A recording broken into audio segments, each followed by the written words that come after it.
आधी रात का वक्त था। देश की मशहूर और हमेशा खुद में रहने वाली देवी ईसाडोरा ने मेरे घर से जाने से साफ इनकार कर दिया था। वो इस बात पर अड़ी थी कि मैं उसके लिए नूडल्स बनाऊं, लेकिन किस्मत का खेल देखिए, उसी वक्त इंटरनेट पर उसके साथ जिस टॉप टियर आइडल का नाम सबसे ज्यादा जोड़ा जा रहा था, उसने एक बेहद मशहूर लाइव वैरायटी शो के बीचों बीच उसे बड़े ही प्यार भरे अंदाज में कॉल कर दिया। पूरा इंटरनेट अपनी सांसें रोके देवी के मीठे जवाब का इंतजार कर रहा था। इधर मैं बर्तन में उबलते नूडल्स को देखते हुए कैजुअल अंदाज में फोन उठा लिया। इससे पहले कि मैं कुछ बोल पाता, अगले ही सेकंड बाथरूम का दरवाजा झटके से खुला। ईसाडोरा, जो सिर्फ एक बाथ टॉवल में लिपटी थी, पूरी ताकत से चिल्लाई, केलिन, क्या तुमने फिर से मेरे रेशमी पजामे से फर्श पोंछा है? बस इतना होना ही था। लाइव स्ट्रीम में पूरी तरह से धमाका हो गया। ईसाडोरा एंटरटेनमेंट इंडस्ट्री की मानी हुई सबसे ऊंचे पहाड़ की फूल थी, जिसके पास जाना मुश्किल था और जो बर्फ जैसी ठंडी थी। वो इस इंडस्ट्री में 5 साल से थी और उसका एक भी स्कैंडल सामने नहीं आया था। फिर भी इस वक्त दुनियादारी से दूर रहने वाली ये अप्सरा मेरे लिविंग रूम के सोफे पर बेहद बेपरवाह अंदाज में पसरी हुई थी और मुझे अपने नहाने का पानी तैयार करने का हुक्म दे रही थी। पानी का तापमान एकदम 42 डिग्री होना चाहिए, एसेंशियल ऑयल रोज का होना चाहिए। और उसने अपनी बात में जोड़ा, केलिन, जल्दी करो, मैं पसीने से भीग चुकी हूं और मुझे बहुत उलझन हो रही है। मैंने अपनी आंखें घुमाई और हार मानकर बाथरूम की तरफ चल दिया। भला मुझे कौन दोष दे सकता था? वो मेरी बचपन की दोस्त थी, वो लड़की जिसके साथ मैं तब से बड़ा हुआ था जब हम डायपर पहनते थे। जैसे ही मैं पानी का तापमान सेट कर रहा था, लिविंग रूम की कॉफी टेबल पर रखा ईसाडोरा का प्राइवेट फोन अचानक पागलों की तरह बजने लगा। ये वो फोन था जिसे वो खास तौर पर अपने मौजूदा drama echoes of the stars के कोऑर्डिनेशन के लिए इस्तेमाल करती थी। स्क्रीन पर एक नाम चमक रहा था, वांस।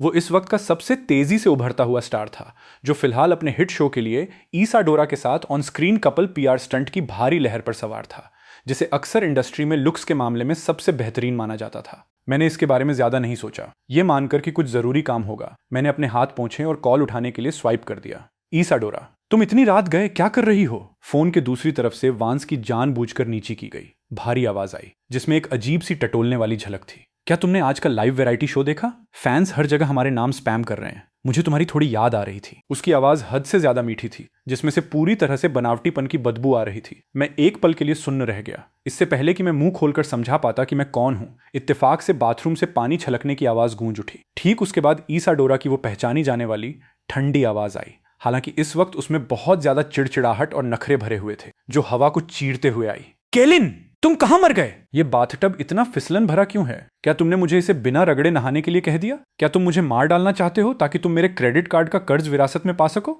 उसी सेकंड हवा मानो जम सी गई। फोन के दूसरी तरफ एक डरावना सन्नाटा छा गया। मैं हल्की सी स्टैटिक बिजली की भिनभिनाहट भी सुन सकता था। मैंने तुरंत फोन की स्क्रीन पर नजर डाली और मुझे कॉल इंटरफेस के ऊपर दाईं ओर एक छोटी सी लाइन घूरती हुई मिली, लाइव ब्रॉडकास्ट।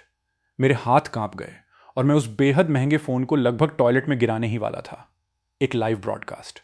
रात के 10 बज रहे थे, एक हिट वैरायटी शो का प्राइम टाइम। दूसरे शब्दों में कहें तो ईसाडोरा की अभी अभी वाली पूरी तरह से बेकाबू दहाड़ और साथ ही मुझ जैसे एक अजनबी आदमी की हैरान करने वाली मौजूदगी अभी अभी सिग्नल टावरों के जरिए करोड़ों दर्शकों के कानों तक पहुंच चुकी थी।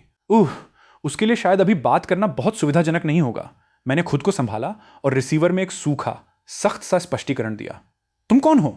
तुम ईसाडोरा के घर पर हो। तुम दोनों इतनी रात गए, एक साथ क्या कर रहे हो? वांस की आवाज तुरंत बेकाबू हो गई। वो जो प्यार करने वाले पप्पी डॉग जैसी छवि बनाए हुए था, वो पूरी तरह से टूट गई और उसकी आवाज उस बिल्ली की तरह तीखी हो गई जिसकी पूंछ पर अभी अभी किसी ने पैर रख दिया हो। मैं अभी तक ये सोच ही नहीं पाया था कि कोई भरोसेमंद झूठ कैसे गढ़ा जाए, जैसे ये कहना कि मैं एक प्लम्बर हूं या फूड डिलीवरी वाला। तभी बाथरूम का दरवाजा एक जोरदार धमाके के साथ खुला। ईसाडोरा वहां एक ढीले बाथ टॉवल में लिपटी खड़ी थी और उसके गीले बाल उसकी पतली गर्दन से चिपके हुए थे। वो चेहरा, जो पूरे इंटरनेट की पुरुष आबादी को पागल करने के लिए काफी खूबसूरत था, पानी की बूंदों से सजा हुआ था। इस वक्त वो मुझे आग बबूला होकर घूर रही थी। केलिन, क्या तुम बहरे हो? मैंने तुमसे मुझे एक नया तौलिया देने के लिए कहा था। तुम वहां छुपकर किससे बात कर रहे हो? वो नंगे पैर फर्श पर उतरी, कुछ ही कदमों में मेरे पास आ गई और मेरे हाथ से फोन छीन लिया। कौन है? आधी रात हो रही है, क्या तुम परेशान नहीं कर रहे हो? उसने स्क्रीन की तरफ देखा भी नहीं और सीधे रिसीवर में पूरी झुंझलाहट के साथ बोली, अगर तुम्हें कुछ कहना है तो जल्दी उगल दो, मैं नहाने में बिजी हूं। मैंने घोर निराशा में अपनी आंखें बंद कर लीं।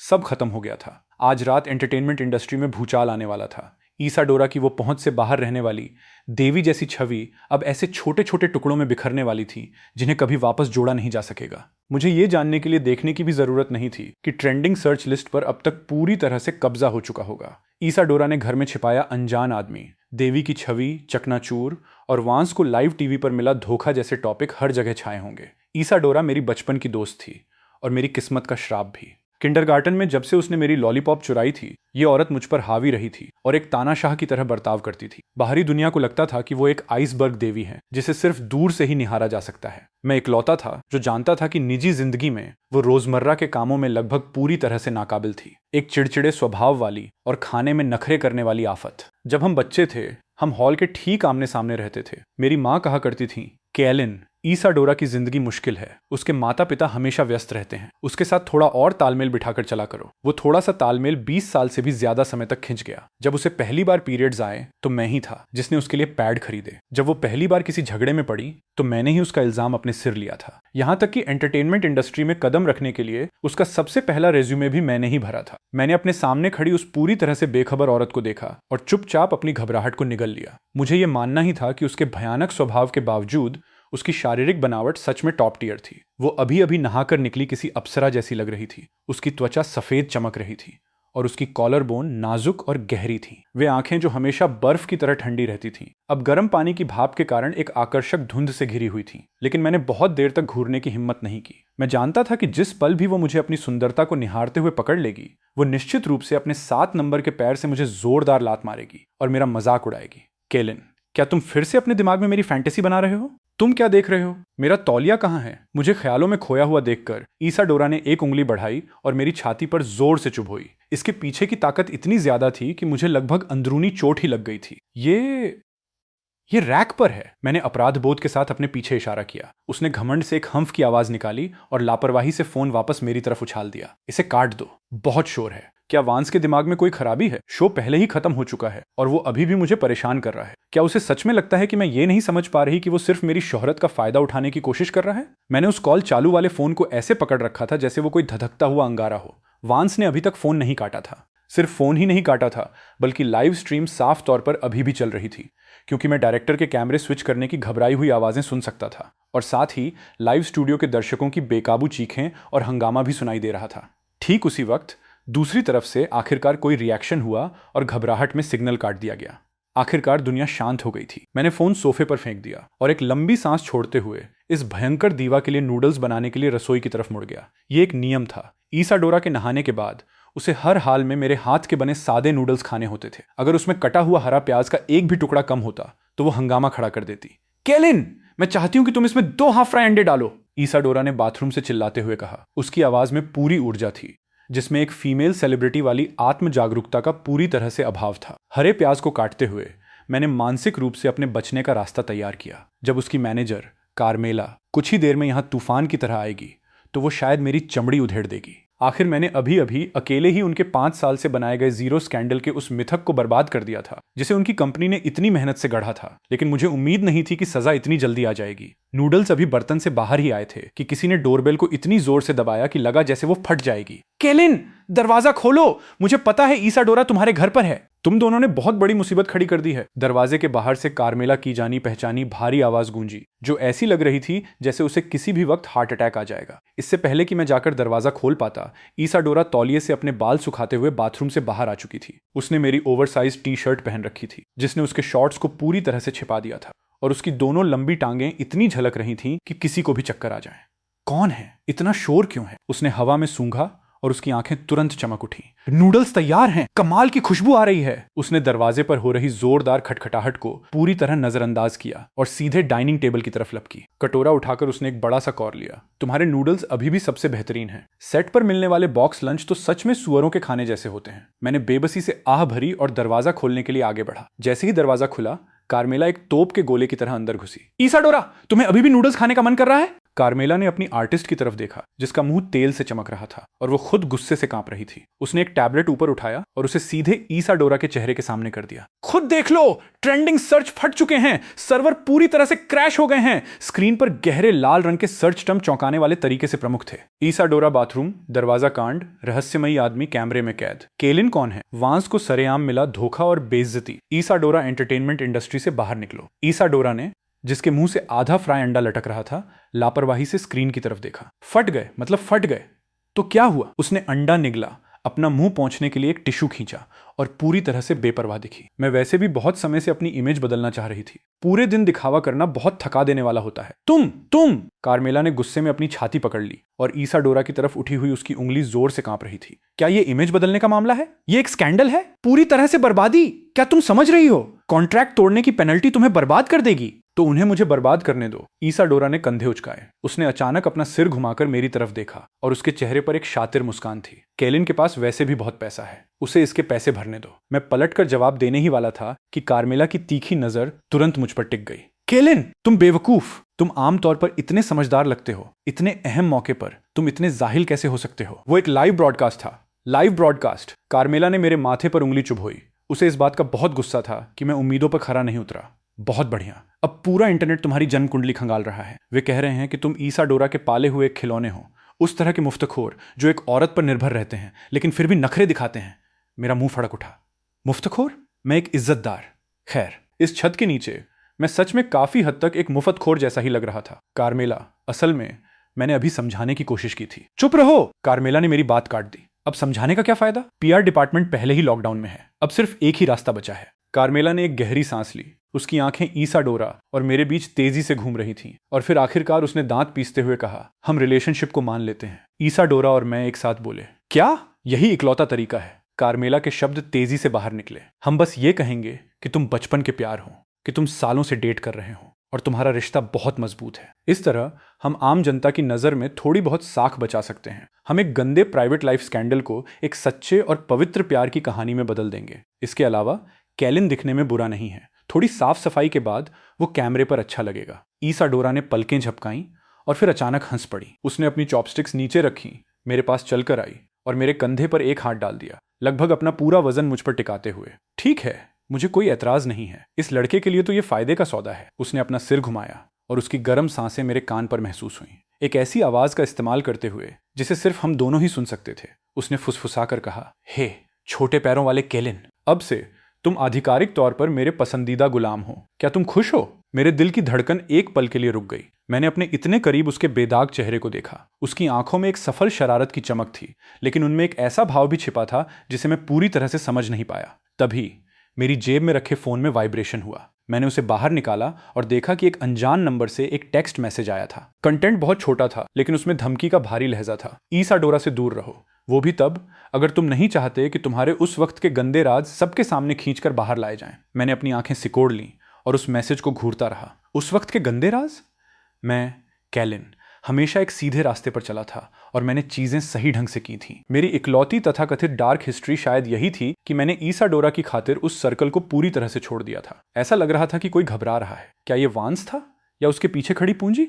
क्या हुआ? ईसाडोरा ने मेरे मूड में हुए बदलाव को बहुत बारीकी से भांप लिया और करीब आकर मेरी स्क्रीन को देखने की कोशिश की। मैंने चुपचाप स्क्रीन लॉक कर दी और अपने कंधे पर रखे उसके हाथ को पकड़ने के लिए पीछे हाथ बढ़ाया। उसकी हथेली मुलायम और थोड़ी ठंडी थी। कुछ नहीं, बस स्पैम है। मैंने कार्मेला की तरफ देखा। मेरी नजर तुरंत पहले वाली सुस्ती से बदलकर रेजर जैसी तेज हो गई, मानो मैं पूरी तरह से कोई और इंसान बन गया हूं। कार्मेला, रिश्ते को मानना कोई समस्या नहीं है। हालांकि मैं रुका और मैंने एक ठंडी सी हंसी हंसते हुए कहा, वो वांस, क्योंकि वो हमें सीढ़ी बनाकर टॉप पर पहुंचना चाहता है तो उसे नीचे गिरने और लाखों टुकड़ों में टूटने के लिए भी तैयार रहना चाहिए। कार्मेला हैरान रह गई। इतने सालों में जब से वो मुझे जानती थी, उसने मुझे कभी इस तरह का भाव दिखाते नहीं देखा था। उस इंसान का वो ऑरा जिसके पास लंबे समय तक ताकत रही हो, फैसला लेने वाला और बेरहम, जिसने उसके जैसी गोल्ड टियर मैनेजर को भी एक अजीब से दबाव का एहसास करा दिया था। केलिन, तुम क्या करने की सोच रहे हो? मैंने कोई जवाब नहीं दिया। मैंने ईसाडोरा का फोन फिर से उठा लिया। भले ही उस लाइव वैरायटी शो ने कॉल काट दिया था, लेकिन ब्रॉडकास्ट खुद खत्म नहीं हुआ था। इस वक्त वांस कैमरे के सामने लाल आंखों के साथ एक दुख भरी कहानी बेच रहा था। वो ये जताने की पूरी कोशिश कर रहा था कि ईसाडोरा की निजी जिंदगी बहुत खराब है और उसकी भावनाओं के साथ खिलवाड़ किया गया है। लाइव चैट उन कमेंट से भरी हुई थी जो उसके लिए अफसोस जता रहे थे और ईसाडोरा और उसके आशिक पर गंदी गालियां बरसा रहे थे। मैं हल्के से हंसा। मेरी उंगलियां स्क्रीन पर तेजी से चल रही थी। अगर हमें खेलना ही था तो क्यों न एक बहुत बड़ा खेल खेला जाए। मैंने सीधे ईसाडोरा के मुख्य सोशल मीडिया अकाउंट में लॉगिन किया। ठीक इसी पल पूरे इंटरनेट की निगाहें इसी प्रोफाइल पर टिकी हुई थीं। मैंने एक नई पोस्ट ड्राफ्ट की।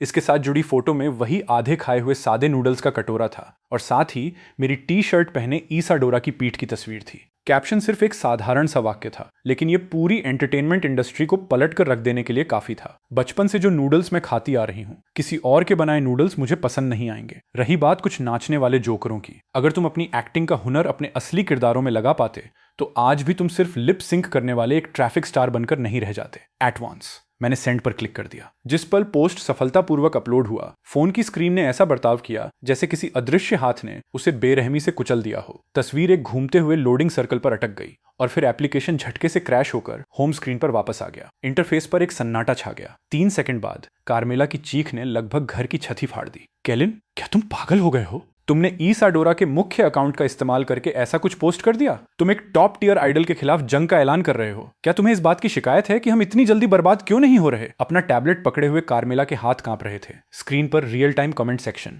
जो पहले टेक्स्ट से पूरी तरह खचाखच भरा हुआ था, अब पूरी तरह से खाली था। सोशल मीडिया के सर्वर एक बार फिर से क्रैश हो चुके थे। मैंने फोन को लापरवाही से वापस सोफे पर उछाला, मुड़ा और हेयर ड्रायर लेने के लिए बाथरूम में चला गया। ईसाडोरा गलीचे पर पालथी मारकर बैठी थी। उसके पानी से भीगे लंबे बालों से अभी भी पानी टपक रहा था, जिससे मेरे रेशमी कालीन का एक बड़ा हिस्सा भीग गया था।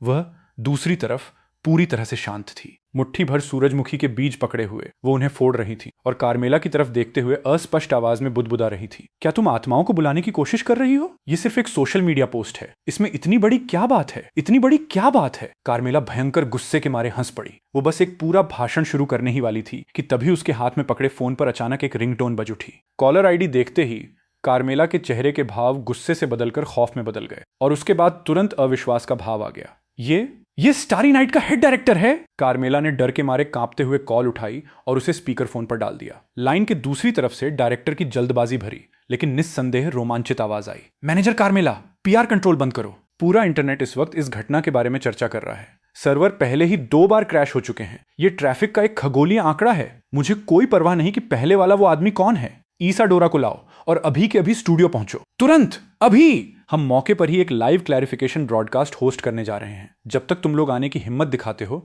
मैं तुम्हारी अपीयरेंस फीस 3 गुना कर दूंगा। नहीं, 5 गुना। कार्मेला की फोन पर पकड़ मजबूत हो गई और उसकी स्वाभाविक प्रतिक्रिया मना करने की थी। डायरेक्टर, ये बहुत रिस्की है। ईसाडोरा की मौजूदा हालत को देखते हुए हम जाएंगे। हम क्यों नहीं जाएंगे? एक शांत आवाज ने कार्मेला की हिचकिचाहट को बीच में ही काट दिया। मैंने हेयर ड्रायर का पावर कॉर्ड लगाया और गर्म हवा का एक झोंका तेजी से बाहर निकला। मैं ईसाडोरा के पीछे खड़ा हुआ और बड़ी कुशलता से उसके लंबे बालों की एक लट उठाई। मेरी पतली उंगलियां बालों के बीच से गुजरी। हरकतें इतनी कोमल थीं मानो मैं कला के किसी बेहद कीमती टुकड़े को संवार रहा हूं। ईसाडोरा ने एक बिल्ली की तरह बर्ताव किया, जिसे सहलाया जा रहा हो। उसने आराम से अपनी आंखें सिकोड़ लीं और बहुत ही स्वाभाविक रूप से अपना सिर पीछे की तरफ झुका लिया ताकि वो मेरे पैर से टिक सके। केलिन, क्या तुम्हें इस बात का अंदाजा भी है कि वो एक लाइव ब्रॉडकास्ट सेट है? वहां कोई एडिटिंग नहीं होती, कोई स्क्रिप्ट नहीं होती। वो वांस पक्का तुम्हारे लिए कोई जाल बिछाएगा। तुम बस एक आम इंसान हो। अगर तुम स्टेज पर घबरा गए और एक भी गलत वाक्य बोल दिया तो तुम्हारी पूरी जिंदगी बर्बाद हो जाएगी। कार्मेला ने घोर घबराहट में अपने पैर पटके। मैंने हेयर ड्रायर बंद कर दिया और दुनिया तुरंत शांत हो गई। मैंने ईसाडोरा के बेदाग खूबसूरत चेहरे की तरफ नीचे देखा। वो भी मेरी तरफ ऊपर देख रही थी। उसकी आंखों में एक नाटकीय शरारत की झलक थी, एक ऐसा नजारा जिसे सिर्फ मैं ही समझ सकता था। कुछ कचरे को सच में साफ करने के लिए आमने सामने झाड़ू लगाना जरूरी होता है। स्क्रीन के पीछे से गालियां बकने का क्या फायदा?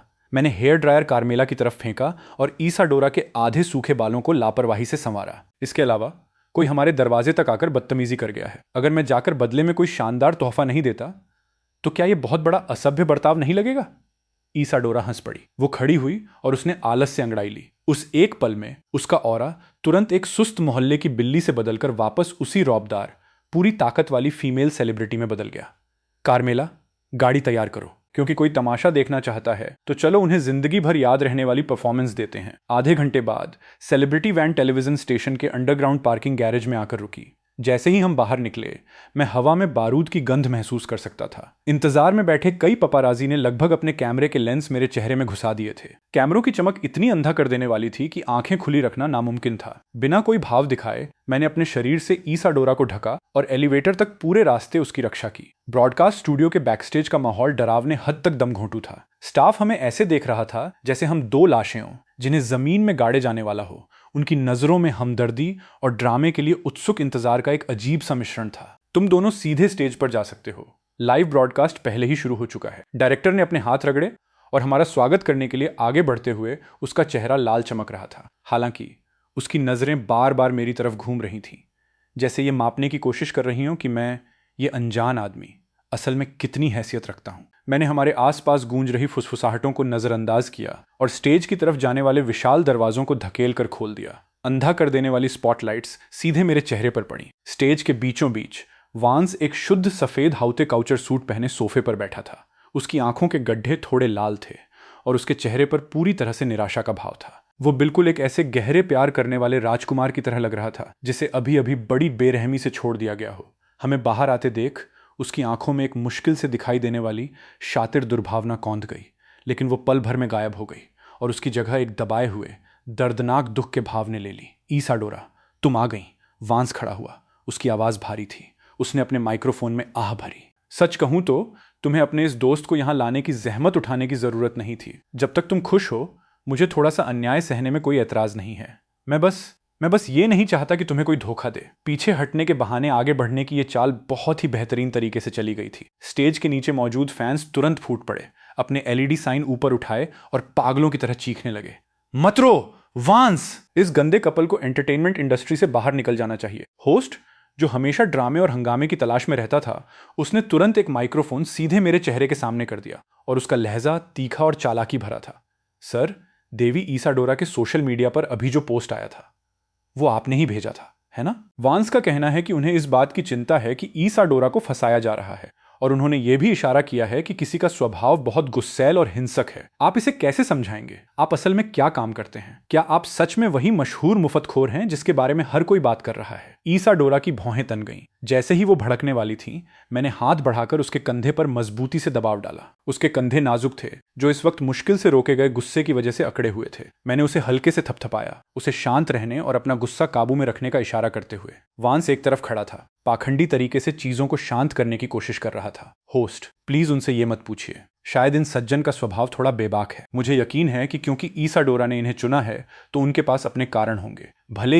भले ही इससे सच में मेरा दिल टूट जाता है। ये कहने के बाद उसने मजबूत होने का नाटक किया और अपनी आंख के कोने से न दिखने वाले आंसू पोंछे। पूरे स्टूडियो में हूटिंग का शोर गूंज उठा। लाइव चैट के कमेंट्स ने शायद अब तक मेरे पूर्वजों की 18 पीढ़ियों को गालियां दे दी होंगी। मैंने वांस के चेहरे की तरफ देखा, जिस पर फाउंडेशन की मोटी परत पुती थी, और मैं अचानक मुस्कुरा दिया। मैंने होस्ट का माइक्रोफोन नहीं लिया। इसके बजाय मैं सीधे स्टेज के बिल्कुल बीच में चला गया। वहां एक विशाल एलईडी स्क्रीन लगी थी, जिसका इस्तेमाल दर्शकों के इंटरैक्टिव कमेंट्स दिखाने के लिए किया जाता था। समझाऊं? मैंने अपनी जेब से अपना फोन निकाला और बहुत ही सलीके से कनेक्शन केबल को बड़ी स्क्रीन के इंटरफेस से जोड़ दिया। मेरी हरकतें बहते पानी की तरह इतनी सहज थीं, मानो ये करोड़ों दर्शकों वाला कोई लाइव ब्रॉडकास्ट सेट नहीं, बल्कि मेरा अपना लिविंग रूम हो। चूंकि हर कोई सच जानने के लिए इतना बेचैन है, तो चलिए कुछ दिलचस्प चीज देखते हैं। वांस के चेहरे का रंग थोड़ा उड़ गया। उसे लगा कि कुछ गड़बड़ है और उसने सहज रूप से मुझे रोकने की कोशिश की। तुम क्या कर रहे हो? ये एक लाइव ब्रॉडकास्ट है। तुम्हारे बेवकूफी भरे कामों के लिए कोई जगह नहीं। इतनी जल्दी क्या है? मैंने अपना सिर उठाया। मेरी नजर एक धारदार ब्लेड की तरह सीधे उसकी आंखों में उतर गई। हमारे महान टॉप टियर आइडल वांस, तुम कुछ ही देर पहले स्टेज पर इतनी बुरी तरह से रो रहे थे। तुम्हें बैकस्टेज पर मुझे एक टेक्स्ट मैसेज भेजने का खाली समय कैसे मिल गया? जैसे ही मेरे शब्द खत्म हुए, विशाल स्क्रीन अचानक रोशन हो गई। सभी दर्शकों ने अपनी सांसें रोक लीं, ये मानकर कि मैं अपनी पहचान साबित करने के लिए कोई निजी तस्वीरें दिखाने वाला हूं। हालांकि स्क्रीन पर जो दिखाई दिया वो एक टेक्स्ट मैसेज का हाई डेफिनेशन स्क्रीनशॉट था। भेजने वाले का नाम साफ साफ चमक रहा था, वांस प्राइवेट नंबर। और वो मैसेज वही पहले वाली धमकी था, ईसाडोरा से दूर रहो। वो भी तब अगर तुम नहीं चाहते कि तुम्हारे उस वक्त के गंदे राज सबके सामने खींचकर बाहर लाए जाएं। सबसे जानलेवा बात यह थी कि मैंने जानबूझकर मैसेज की डिटेल्स वाली जानकारी पर क्लिक किया था। भेजने का समय 22:15। भेजने की location broadcasting studio 1, television station, backstage dressing room. पूरे वेन्यू पर एक डरावना सन्नाटा छा गया। यहां तक कि होस्ट का मुंह भी खुला का खुला रह गया था और वो पूरी तरह से बोलना ही भूल गया। ये सिर्फ एक धमकी नहीं थी, ये एक पक्का झुठलाया न जा सकने वाला सबूत था। इसने वांस को पूरी तरह से जमीन में गाड़ दिया था, ये साबित करते हुए कि जहां वो स्टेज पर एक बेहद प्यार करने वाले इंसान का नाटक कर रहा था, वहीं वो बैकस्टेज पर किसी माफिया की तरह ब्लैकमेल करने की चालें चल रहा था। मैंने डेटा केबल निकाला, पीछे मुड़ा और वांस की तरफ देखा, जिसका चेहरा अब कागज की तरह सफेद पड़ चुका था। कैमरे का सामना करते हुए मैंने एक ठंडी सी मुस्कान दी। तो ये है एक टॉप टियर आइडल का स्तर। स्टेज पर एक बहुत ही भावुक नाटक करना और बैकस्टेज पर मुझे धमकियों का मैसेज भेजना। मुझे ये कहना कि मैं पुराना इतिहास न खो दूं। मैंने एक डरावना कदम आगे बढ़ाया। वांस सहज रूप से पीछे हट गया और लगभग अपने पीछे रखे सोफे से टकराकर गिर ही गया था। वांस, तुमने अभी मुझसे पूछा कि मैं कौन हूं। मैंने उसकी घबराई हुई आंखों में सीधा देखा। मेरी आवाज बहुत तेज नहीं थी, लेकिन वो माइक्रोफोन के जरिए कमरे के हर कोने में पूरी तरह से गूंज रही थी। मैं ईसाडोरा का बचपन का दोस्त हूं। मैं वो आदमी हूं जो पिछले 20 सालों से उसका बिखरा हुआ रायता समेट रहा है। तुम्हारी क्या औकात है कि तुम मुझे धमकी देने के लायक समझो? तो तुम बकवास कर रहे हो। वांस ने आखिरकार रिएक्ट किया। उसकी आवाज इतनी तीखी थी कि वो बीच में ही टूट गई। उसने विशाल स्क्रीन की तरफ इशारा किया और उसकी उंगली जोर से कांप रही थी। ये फोटोशॉप किया गया है, मैंने वो मैसेज नहीं भेजा। मेरा फोन सही, मैंने कुछ देर पहले बैक स्टेज पर अपना फोन खो दिया था। मेरा अकाउंट हैक हो गया था। ये तुम ही थे। तुमने पक्का मेरा फोन चुराया होगा और ये पूरा नाटक खुद रचा होगा। ये बहाना इतना भद्दा था कि दर्शकों में बैठे उसके फैंस भी सन्न रह गए। चीख पुकार काफी हद तक शांत हो गई। वांस को साफ समझ आ गया था कि उसका बहाना टिक नहीं पाएगा। वो इतना घबरा गया था कि उसके माथे पर पसीने की बूंदें छलक आईं और उसकी आंखें पागलों की तरह हर दिशा में घूम रही थीं। आखिरकार उसने अपनी नजर मुझ पर इस तरह टिका दी मानो उसने अपनी आखिरी जीवन रेखा पकड़ ली हो। मुझे विश्वास नहीं होता। ईसाडोरा तुम जैसे एक शातिर घटिया चालबाज के झांसे में कैसे आ सकती है? वांस ने पूरी ताकत से अपनी टाई खींचकर निकाल दी। उसकी अपमानित और गुस्से से भरी उस भयानक शक्ल ने उसके उस संस्कारी दिखावे की धज्जियां उड़ा दी जिसे वो बनाए रखने की कोशिश कर रहा था। वो लंबे डग भरते हुए स्टेज पर रखे एक ग्रैंड पियानो की तरफ गया, जो कि प्रोडक्शन क्रू ने मूल रूप से उसके टैलेंट परफॉर्मेंस के लिए तैयार किया था। तुम्हारा नाम केलिन है ना? क्या तुमने अभी ये नहीं कहा था कि मैं लिप सिंक करने वाले एक ट्रैफिक स्टार के अलावा और कुछ नहीं हूं? ठीक है। उसने अपने हाथ भारी रूप से कुंजियों पर दे मारे, जिससे एक कठोर चुभने वाली धुन पूरे एरिना में गूंज उठी। अगर तुम असली मर्द हो तो औरतों के पीछे छिपकर गंदी चालें मत चलो। चलो मुकाबला करते हैं, एक talent competition. Piano, guitar, singing, जो चाहो चुन लो। मैं ईसाडोरा को दिखाने जा रहा हूं कि सच में टैलेंटेड कौन है और कौन सिर्फ एक फालतू मुफ्तखोर है। उसकी आंखें खून की तरह लाल थीं और वो मुझे उकसाते हुए घूर रहा था। इस तरह के आमने सामने के मुकाबले का इस्तेमाल करके गिरती हुई स्थिति को संभालने की कोशिश कर रहा था। अपने उस प्रोफेशनल क्षेत्र में अपना सम्मान वापस पाने की कोशिश कर रहा था जिसमें वो सबसे अच्छा था। ईसाडोरा ने अपनी आंखें घुमाई और उसे गालियां देना शुरू ही करने वाली थी कि मैंने उसे एक बार फिर रोक दिया। मैंने उस बेतहाशा महंगे स्टीनवे ग्रैंड पियानो को देखा, फिर वांस के उस खूंखार लेकिन अंदर से खोखले बर्ताव की तरफ नजर डाली और धीरे धीरे अपनी आस्तीनें ऊपर चढ़ा ली। एक टैलेंट कंपटीशन? मैं मजेदार अंदाज में मुस्कुराया। मेरी नजरों में साफ तौर पर दया का भाव था। ठीक है, चूंकि तुम्हें खुद को बेइज्जत करने की इतनी ही जल्दी है तो मैं तुम्हारी ये ख्वाहिश पूरी कर देता हूं। वांस साफ तौर पर इसके लिए तैयार था। उसकी उंगलियों के एक इशारे के साथ स्टूडियो की लाइटें तुरंत एक धुंधले गहरे बैंगनी रंग में बदल गईं। एक बैकअप डांस ट्रूप जो पहले से ही किनारों पर इंतजार कर रहा था स्टेज पर उमड़ पड़ा। विशाल स्पीकर्स ने उसके ब्रेकआउट हिट स्टेलर रोमांस का इंट्रो बजाना शुरू कर दिया। भारी ड्रम बीट इतनी ताकतवर थीं कि किसी के भी सीने में दिल सुन्न होकर कांपने लगे। हीरों से जड़ा एक माइक्रोफोन पकड़े हुए वांस अपने कूल्हे मटका रहा था और कैमरे की तरफ चिपचिपे फ्लर्टी अंदाज में आंखें मार रहा था। बेबी, तुम मेरी गैलेक्सी हो और मैं तुम्हारा सितारा हूं। सच कहूं तो इस गाने का अरेंजमेंट बहुत महंगा था और स्टेज के डिजाइन में पानी की तरह पैसा बहाया गया था, लेकिन इसमें एक सबसे जरूरी चीज की कमी थी, एक इंसानी आत्मा। लाइव ब्रॉडकास्ट पर भी भारी ऑटोट्यून और इलेक्ट्रॉनिक डिस्टॉर्शन उसके सांस लेने के कमजोर कंट्रोल को नहीं छिपा पा रहे थे। हर एक हाई नोट ऐसा लग रहा था मानो उसे किसी मशीन ने जबरदस्ती खींचा हो, जो एक धात्विक फाड़ने वाले एहसास से भरा हुआ था।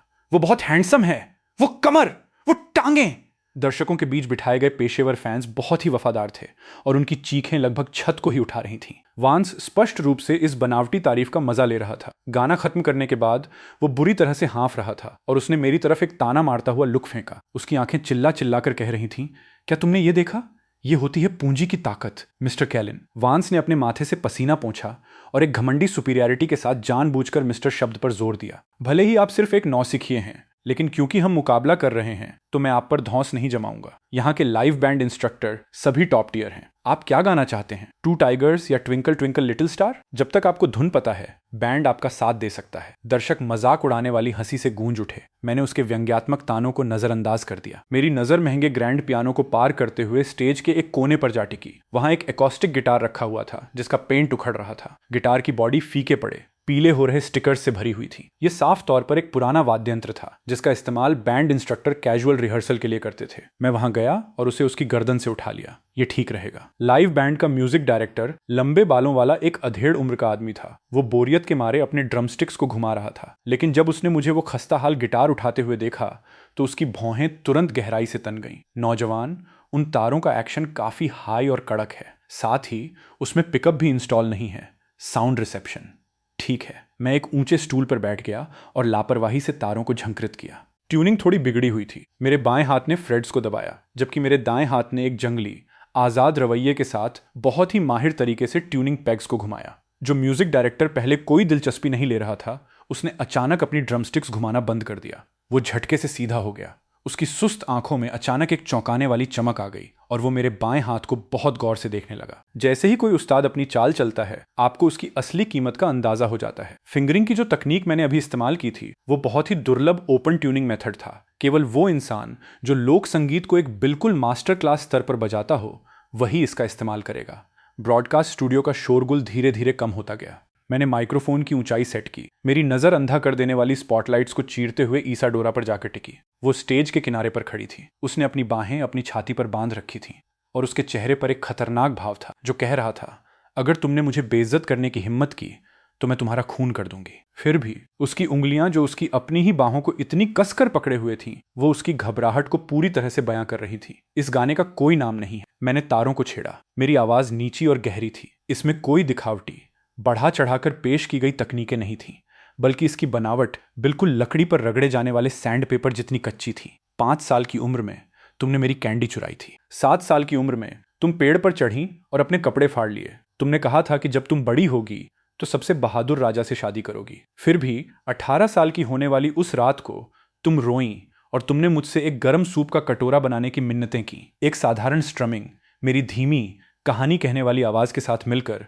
उसने तुरंत पूरे स्टूडियो को एक धुंधले, पुरानी यादों वाले दौर में खींच लिया। ये कोई मेलोड्रामा से भरा लव सॉन्ग नहीं था जो छोटी छोटी बातों का बतंगड़ बना रहा हो। ये मेरी और ईसाडोरा की 20 साल की दास्तान थी। इसके बोल में प्यार शब्द का कहीं कोई जिक्र नहीं था। फिर भी हर एक लाइन पूरी तरह से उस शोर शराबा करने वाली, बिल्कुल बेतुकी लेकिन दर्दनाक हद तक नाजुक लड़की के बारे में थी। ईसाडोरा की आंखें साफ तौर पर लाल हो गईं। उसने अपनी बाहें खोलीं और अपने मुंह को कसकर ढक लिया, मानो वो उन सभी दृश्यों को याद कर रही हो जिन्हें सिर्फ हम दोनों ही जानते थे। वो दोपहर जब मैंने उसके लिए मार खाई थी, वो देर रात जब वो अपने सबसे पहले ऑडिशन में फेल हो गई थी और सड़क किनारे पागलों की तरह रोई थी, और वे अनगिनत सुबहें जब मैंने उसके लिए नूडल्स उबाले थे। जैसे ही कोरस शुरू हुआ, मेरी उंगलियों की लय तेज हो गई। वे बारिश की तेज बूंदों की तरह गिर रही थी और भावनाओं का सैलाब बढ़ता जा रहा था। ये दुनिया अजीब और भटकी हुई है। हर किसी को शोहरत चाहिए। मैं इकलौता हूं जो जानता है कि जब तुम अपना कवच उतारती हो तो कैसी दिखती हो। तुम कोई दूर रहने वाली देवी नहीं हो। तुम बस एक छोटी सी बच्ची हो जिसे अंधेरे से डर लगता है, भूतों से डर लगता है और अकेले रह जाने से डर लगता है। जैसे ही आखिरी धुन धीमी पड़ी, मैंने अपनी हथेली तारों पर दबा दी। उसकी गूंज हवा में कांपती रही। पूरे स्टूडियो में सन्नाटा पसरा था। न कोई चीखें थीं, न चमकने वाली कोई स्टिक्स लहराई जा रही थी। ऐसा लग रहा था मानो हर किसी पर कोई सुन्न कर देने वाला जादू कर दिया गया हो। यह सन्नाटा तब तक रहा जब तक कि जजों के पैनल में बैठा एक सीनियर म्यूजिक क्रिटिक, गिडियन नाम का एक आदमी जिसने मोटे काले चश्मे पहन रखे थे और जो अपनी तीखी जबान के लिए बदनाम था, अचानक अपनी जगह से उछलकर खड़ा नहीं हो गया। उसकी कुर्सी जमीन पर गिरने की जोरदार आवाज ने सन्नाटे को तोड़ दिया। ये अरेंजमेंट! गिडियन की आवाज जबरदस्त उत्साह से थोड़ी कांप रही थी। उसने सीधा मेरी तरफ इशारा किया। वो मुझे ऐसे देख रहा था मानो वो किसी जिंदा हो चुकी लेजेंडरी हस्ती को देख रहा हो। ये बेहद अनोखा क्रोमैटिक डिसेंडिंग स्केल और ये कहानी कहने वाला फोक स्ट्रक्चर, ये बहुत मिलता जुलता है। ये बिल्कुल उसी के जैसा है। होस्ट एक पल के लिए सुन्न रह गया और उसने जल्दी से पूछा, मिस्टर गिडियन, किसके जैसा? उस जीनियस सॉन्ग राइटर के जैसा जो 5 साल पहले एक टूटते तारे की तरह चमका था और फिर बिना कोई नामो निशान छोड़े गायब हो गया था। गिडियन इतना उत्तेजित था कि उसका चेहरा और गर्दन टमाटर की तरह लाल हो गए थे। सिर्फ एन ही कोई ऐसी धुन लिख सकता है जो रूह को इस कदर सीधा छू ले। इस उच्च कोटि की कला की तुलना आज के समय में बन रहे फैक्ट्रियों वाले कचरे से बिल्कुल नहीं की जा सकती। जिस पल ये शब्द कहे गए, पूरे एरिना में हंगामा मच गया। संगीत की दुनिया का वो भगवान जिसने डीप सी गाना लिखा था, जिसने गोल्डन मेलोडी अवार्ड्स में धूम मचा दी थी, और फिर रहस्यमयी तरीके से गायब हो गया था। अरे बाप रे, मेरे पूरे शरीर में रोंगटे खड़े हो गए हैं। ये असली संगीत है। लाइव चैट कमेंट्स की दिशा तुरंत ही पलट गई। हे भगवान, मैं इसे सुनकर रो पड़ा। ये सच्चा एहसास है। वान्स अभी थोड़ी देर पहले क्या गा रहा था? अंडरवर्ल्ड का म्यूजिक। सच कहूं तो इन लिरिक्स ने सीधा दिल पर वार किया है। बचपन के प्यार के 20 साल, इससे कौन बच सकता है? मैं गिटार सीखता हूं। कैलिन ने जो स्ट्रमिंग तकनीक अभी इस्तेमाल की, वो कम से कम 10 साल के पक्के बेस के बिना नामुमकिन है। वो एक सच्चा उस्ताद है। वान्स एक तरफ खड़ा था। उसका चेहरा जले हुए बर्तन के तले जैसा काला पड़ चुका था। उसकी सबसे गर्व करने वाली स्टेज परफॉर्मेंस, वो गाना और डांस जिसे उसने इतनी मेहनत से तैयार किया था, इस खस्ताहाल लकड़ी के गिटार और एक साधारण लोकगीत के सामने बेहद सस्ता और हास्यास्पद लग रहा था। उसने मुझे, एक नौसिखिए को, बेइज्जत करने का इरादा किया था, लेकिन इसके बजाय उसने खुद को गाय के गोबर के उस ढेर में बदल लिया था जिसका इस्तेमाल एक खूबसूरत फूल को उभारने के लिए किया जाता है। एक इत्तेफाक, यह एक इत्तेफाक ही होगा। वांस ने दांत पीसे और उसकी आवाज उनके बीच से दबकर बाहर आ रही थी। तो क्या हुआ अगर तुम गिटार बजा सकते हो? आज की एंटरटेनमेंट इंडस्ट्री को ऑलराउंड एंटरटेनर्स की जरूरत होती है। उसने हार मानने से इनकार कर दिया। उसकी आंखें जो जलन और जहर से तैर रही थीं, वो लगातार मुझे ही घूर रहा था। अचानक जैसे उसे कुछ याद आया हो, उसने एक ठंडी शातिर मुस्कान दिखाई। मिस्टर केलिन की म्यूजिक की जानकारी वाकई काफी अच्छी है। लगता है आप अपने खाली समय में बहुत प्रैक्टिस करते हैं। वांस ने माइक्रोफोन छीन लिया और लाइव चर्चाओं को जबरदस्ती बीच में ही काट दिया। हालांकि चूंकि ये एक लाइव वैरायटी शो है, इसलिए सिर्फ गाना बहुत बोरिंग है। ईसाडोरा एक बेस्ट एक्ट्रेस विनर है और मैं एक एक्टर हूं। क्यों ना हम अगले पड़ाव पर चलें? चलिए एक्टिंग में मुकाबला करते हैं। होस्ट ने डायरेक्टर की तरफ देखा। डायरेक्टर ने ऑफ स्टेज से पागलों की तरह सिर हिलाया। ब्रॉडकास्ट की लोकप्रियता पहले ही सारे चार्ट तोड़ चुकी थी। तो फिर चलिए आपके एक्टिंग स्किल्स का टेस्ट लेते हैं। होस्ट ने जबरदस्त उत्साह के साथ ऐलान किया। वांस ने अपना कॉलर ठीक किया और अपने उस बेहद आत्मविश्वासी रवैये को वापस ले आया। वो भले ही गायकी में हार गया हो, लेकिन एक्टिंग उसका पेशा था। उसने एक बेहतरीन एकेडमी से ग्रेजुएशन किया था। हालांकि उसकी एक्टिंग की हमेशा इस बात के लिए आलोचना की जाती थी कि वो बहुत ही चिपचिपी और बढ़ा चढ़ाकर की गई होती है। लेकिन मेरे जैसे एक आम इंसान के खिलाफ इसका इस्तेमाल करना, जिसने कभी कोई फिल्म का कैमरा भी नहीं देखा था, पूरी तरह से एक तरफा कत्लेआम होने वाला था। हमारा टॉपिक होगा एक लंबे बिछड़ाव के बाद दोबारा मिलते हुए प्रेमी। वांस ने अपनी आंखें सिकोड़ लीं और उसकी लालच भरी नजरें ईसाडोरा पर टिक गईं। ईसाडोरा, चूंकि मिस्टर केलिन तुम्हारे बॉयफ्रेंड हैं, तो क्यों ना हम उन्हें मेल लीड का रोल करने दें? मैं उस एक्स बॉयफ्रेंड का रोल करूंगा जो तुम्हें वापस पाने की कोशिश कर रहा है।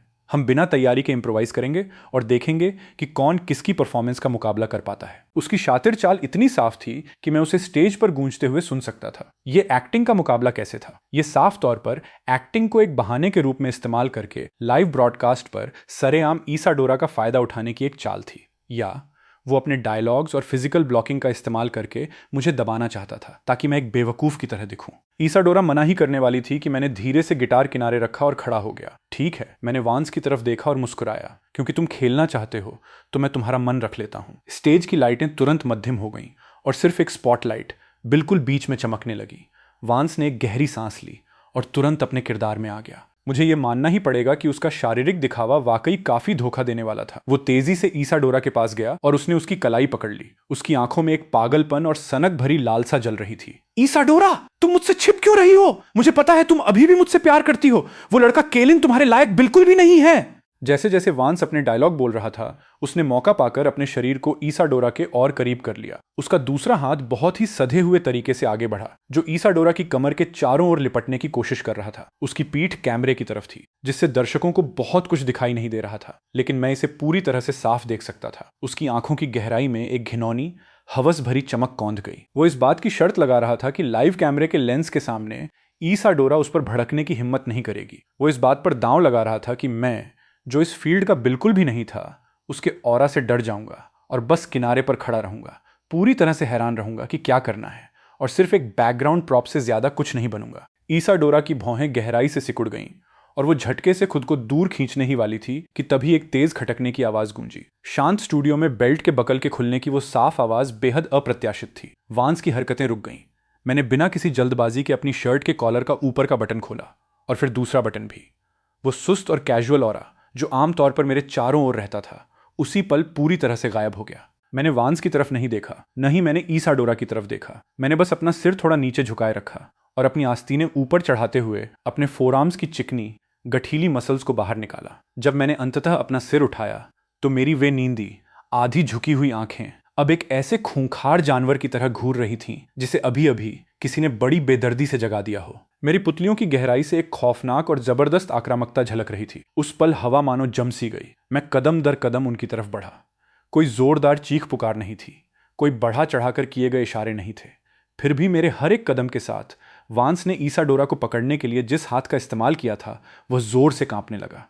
उसे एक अभूतपूर्व दम घोंटू दबाव महसूस हुआ। यह बिल्कुल एक ऐसे शिकार जैसा महसूस हो रहा था जिसे अभी अभी किसी खूंखार शिकारी ने अपना निशाना बना लिया हो, जिससे उसका सांस लेना भी बेहद मुश्किल हो गया हो। मैं वांस के पीछे गया और मैंने अपना हाथ आगे बढ़ाया। सिर्फ 2 उंगलियों का इस्तेमाल करते हुए मैंने उसके उस बेहद महंगे हाउते काउचर सूट के कॉलर को हल्के से ऐसे चुटकी में पकड़ा मानो मैं किसी गंदे चूहे की गर्दन दबोच रहा हूं।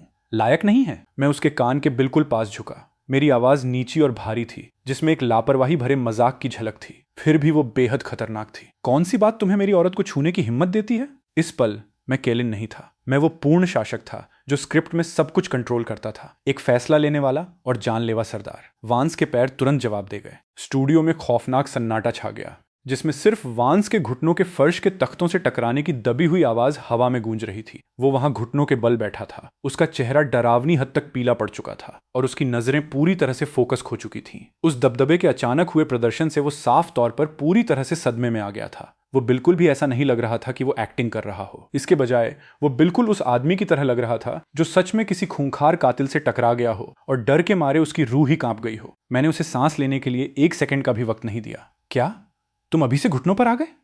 मैं हंसा। आवाज बहुत तेज नहीं थी, लेकिन ये माइक्रोफोन के जरिए साफ साफ सुनाई दे रही थी। कितने दयनीय हो। मैं बड़े आराम से नीचे झुका और अपनी नजरें उसकी आंखों के स्तर पर ले आया। मैंने कुछ ही पल पहले वाली उस खूंखार तीव्रता को वापस खींच लिया। मैंने अपनी नजरों को बदला।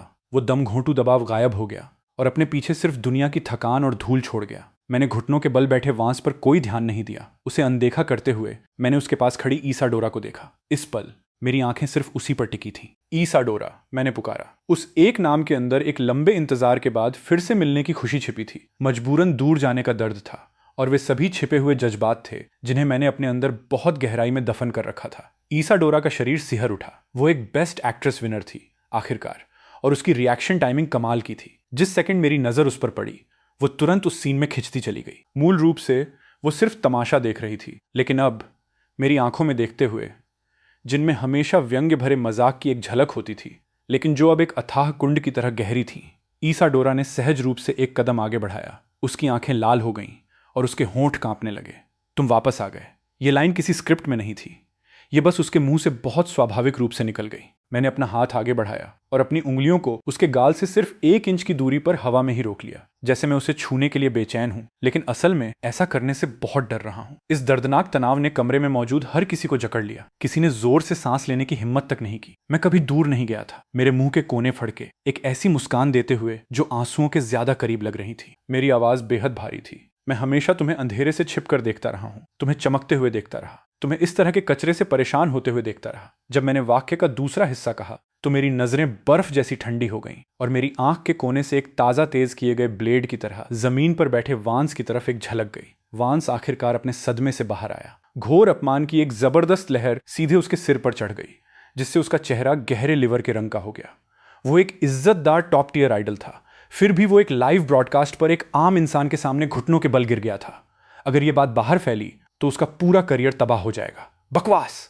वांस अचानक लड़खड़ाते हुए अपने पैरों पर खड़ा हुआ, मेरी तरफ उंगली उठाते हुए और दहाड़ते हुए उस सीन को वापस चुराने की पूरी कोशिश करने लगा। मैं मेन लीड हूं, तुम सिर्फ एक सपोर्टिंग कैरेक्टर हो। डायरेक्टर ये स्क्रिप्ट को खराब कर रहा है। दुर्भाग्य से उसकी आवाज सूखी और खुरदरी निकली, जो उस माहौल से पूरी तरह से बेसुरी थी। ईसाडोरा और मैंने जो जबरदस्त ऑरा बनाया था, उसके सामने वो एक उछलते हुए जोकर की तरह लग रहा था, जिसे आप चाहें जैसे भी देखें, वो अजीब और बेमेल ही लग रहा था। मैंने अपना सिर तक नहीं घुमाया। मैंने बस उसकी तरफ एक हल्की सी तिरछी नजर डाली, मानो मैं सड़क के किनारे चल रही किसी चींटी को देख रहा हूं। मैंने अपनी तर्जनी उंगली उठाई और उसे अपने होठों पर दबा लिया। जब बड़े बात कर रहे हो तो बच्चों को बीच में नहीं बोलना चाहिए। उस एक वाक्य ने वांस की दिमागी हालत को पूरी तरह से तबाह कर दिया। उसका मुंह पानी के लिए तड़पती किसी मछली की तरह खुला का खुला रह गया और उसके गले से एक घरघराहट की आवाज आ रही थी। वो एक भी पूरा वाक्य नहीं बोल पा रहा था। उसने जो भी नाटकीय बातें और सवाल जवाब तैयार किए थे, वो सब पूरी तरह से भूल चुका था। उसे सिर्फ एक बैकग्राउंड प्रॉप बना दिया गया था। नहीं, एक बैकग्राउंड प्रॉप भी नहीं, वो महज एक परेशान करने वाली, रुकावट डालने वाली सीनरी बन गया था। इंटरकॉम सिस्टम पर डायरेक्टर की रोमांचित आवाज गूंजी, परफेक्ट, एकदम परफेक्ट। वो आंखों की एक्टिंग कमाल की थी। मेन हाउस लाइटें जल उठी और हवा में मौजूद वो सारा गाढ़ा चिपचिपा सा तनाव तुरंत ही छंट गया। मैंने अपना हाथ वापस खींच लिया। मेरी आंखों में जो गहरे जज्बात थे वो गायब हो गए और मैं वापस अपने उसी सुस्त रवैये में लौट आया। ऐसा लगा मानो 1 सेकंड पहले वाला वो गहरा प्यार करने वाला आदमी मैं था ही नहीं। ईसाडोरा अभी भी सुन्न खड़ी थी और उसकी आंखों के कोनों से आंसू लटक रहे थे। वो मुझे खाली नजरों से घूरती रही, अभी भी उस ट्रांस से बाहर नहीं आ पा रही थी। मैंने अपनी जेब से टिश्यू का एक पैकेट निकाला और उसे थमा दिया। अपना चेहरा पोंछ लो, अगर तुम्हारा मेकअप फैल गया तो तुम अब सुंदर नहीं लगोगी। ईसाडोरा आखिरकार हकीकत में वापस आ गई। उसने मुझे घूरते हुए देखा, टिश्यू छीने और अपने चेहरे को बेतरतीब ढंग से पोंछने लगी। हालांकि उसके कानों के सिरे बिल्कुल लाल हो चुके थे। केलिन, तुमने एक्टिंग करना कब सीखा? उसने अपनी आवाज धीमी की। और उसका चेहरा अविश्वास से भरा हुआ था। मैंने कंधे उचकाए। भले ही मैंने कभी सूअर का मांस नहीं खाया, लेकिन क्या मैंने कभी सूअर को भागते हुए नहीं देखा है? मैं तुम्हें हर दिन घर पर शीशे के सामने पागलों की तरह प्रैक्टिस करते देखता हूँ। कोई बेवकूफ भी इसे सीख जाएगा। ईसाडोरा इतनी गुस्से में थी कि वो मेरे पैर को कुचलना चाहती थी, लेकिन कैमरों की वजह से उसने जबरदस्ती खुद को रोक लिया। लाइव चैट पहले ही पागल हो चुकी थी। अरे बाप रे, उसकी आंखों में वो लुक जो अभी था, मैं तो मर ही गई। मैं ऐलान करती हूँ कि कैलिन मेरा नया पति है। उसकी एक्टिंग ने वांस को पूरी तरह तबाह कर दिया। उसने उसे मीलों पीछे छोड़ दिया। वांस अभी थोड़ी देर पहले क्या कर रहा था? उसे बस अपनी आंखें फाड़ना और एक बेवकूफ की तरह दहाड़ना आता है। क्या कुदरती टैलेंट ऐसा ही दिखता है? वो बहुत सुंदर गाता है और उसकी एक्टिंग इतनी शानदार है। ईसाडोरा ने धरती पर कहां से ऐसे इंसान का खजाना ढूंढ निकाला। जब वांस घुटनों के बल गिरा तो मैं हंसते हंसते अपनी ड्रिंक थूक बैठी। तो ये है एक क्लासिकली ट्रेंड एकेडमी ग्रेजुएट? हास्यास्पद। वांस एक तरफ खड़ा था, विशाल स्क्रीन पर चल रहे कमेंट्स को देखते हुए उसका पूरा शरीर कांप रहा था। वो हार गया था। वो इतनी बुरी तरह हार गया था कि उसके पास अपना अंडरवियर तक नहीं बचा था। गायकी में मैंने उसे एक खस्ता हाल एकॉस्टिक गिटार से कुचल दिया था। एक्टिंग में मैंने उसे अपनी एक ही नजर से तुरंत मिटा दिया था। जिन चीजों पर उसे घमंड था, वो सब मेरे सामने एक बहुत बड़ा मजाक बन गई थी। होस्ट काफी समझदार था, हालांकि वो भी हैरान था, लेकिन उसे अभी भी शो के फॉर्मेट को फॉलो करना था। वो पास आया और उसने अजीबोगरीब अंदाज में कुछ तारीफें की। बिल्कुल शानदार मिस्टर कैलिन, आप वाकई अपने गहरे हुनर को बहुत अच्छे से छिपा कर रखते हैं। फिर उसने वांस की तरफ देखा, जिसका चेहरा बीमारी की तरह पीला पड़ चुका था। खैर, ऐसा लगता है कि हमारे इम्प्रोवाइज्ड एक्टिंग सेगमेंट में मिस्टर कैलिन ने थोड़े से अंतर से जीत हासिल की है। तो आगे, क्योंकि सभी को इतना मजा आ रहा है, तो क्यों ना हम कुछ और भी रोमांचक खेलें? मैंने होस्ट की बात काट दी। पीछे मुड़ते हुए मैं वांस की तरफ बहुत ही मीठे अंदाज में मुस्कुराया और मेरी मुस्कान के पीछे एक जानलेवा चाकू छिपा था। क्या अभी थोड़ी देर पहले हमारे महान सुपरस्टार वांस ने यह नहीं कहा था कि वो चाहते हैं कि हम एक दूसरे को बेहतर तरीके से समझें? तो ऐसा करते हैं, चलो ट्रूथ और डेयर का एक गेम खेलते हैं, ठीक यहीं पूरे इंटरनेट के सामने। जो भी झूठ बोलेगा वो एक डरपोक इंसान होगा। वांस ने सहज रूप से मना करना चाहा। उसकी दिमागी हालत बहुत खराब थी और उसकी अंदर की आवाज चीख चीख कर कह रही थी कि यह एक जाल है। लेकिन इससे पहले कि वो मुंह खोल पाता, दर्शकों ने मजाक उड़ाना और हूटिंग करना शुरू कर दिया। खेलो खेलो! भीड़, जो और ज्यादा ड्रामे के लिए बेताब थी, उसे इस बात की कोई परवाह नहीं थी कि तमाशा कितना बड़ा होने वाला है। ऑफ स्टेज डायरेक्टर वांस को चुनौती स्वीकार करने का इशारा कर रहा था। ब्रॉडकास्ट की लोकप्रियता आसमान छू रही थी। अगर वांस अब पीछे हट गया तो उसकी सच्चे और अपनी बात पर टिके रहने वाले इंसान की छवि पूरी तरह से ढह जाएगी। वांस ने अपनी इज्जत बचाने के लिए खुद को मजबूर करते हुए दांत पीसे। ठीक है, चलो खेलते हैं। मेरा जमीर साफ है, मेरी परछाई एकदम सीधी है, मुझे किस बात का डर है? शानदार। मैंने चुटकी बजाई। स्टेज क्रू 2 कुर्सियां ले आया। हम एक दूसरे के आमने सामने बैठे, 1 मीटर से भी कम दूरी पर। इसे इन्वेजन डिस्टेंस हमले की दूरी कहा जाता था। इतने करीब होने से मानसिक दबाव कई गुना बढ़ जाता था, जिससे चेहरे के भावों में होने वाले जरा से बदलाव को छिपाना भी नामुमकिन हो जाता था। मेरे पास साइकोलॉजी में मास्टर डिग्री थी। मैं इसका इस्तेमाल बहुत कम करता था, लेकिन वांस जैसे खाली भूसे के ढेर से निपटने के लिए यह जरूरत से ज्यादा था। नौसिखिया होने के नाते मैं पहले सवाल पूछूंगा। मैं अपनी कुर्सी पर पीछे की तरफ झुक गया, लापरवाही से अपने हाथ में एक लाइटर के साथ खेलते हुए। मिस्टर वांस, पहला सवाल बहुत आसान है। क्या आप सच में ईसाडोरा से प्यार करते हैं? वांस एक पल के लिए रुका। उसे इस बात की हैरानी थी कि सवाल इतना सीधा था। उसने तुरंत अपने चेहरे के भाव बदले और कैमरे के लेंस में गहराई से देखने लगा। बेशक, ईसाडोरा के लिए मेरी भावनाओं की गवाही आसमान और जमीन दे सकते हैं। पिछले 5 सालों से मैंने हमेशा झूठ।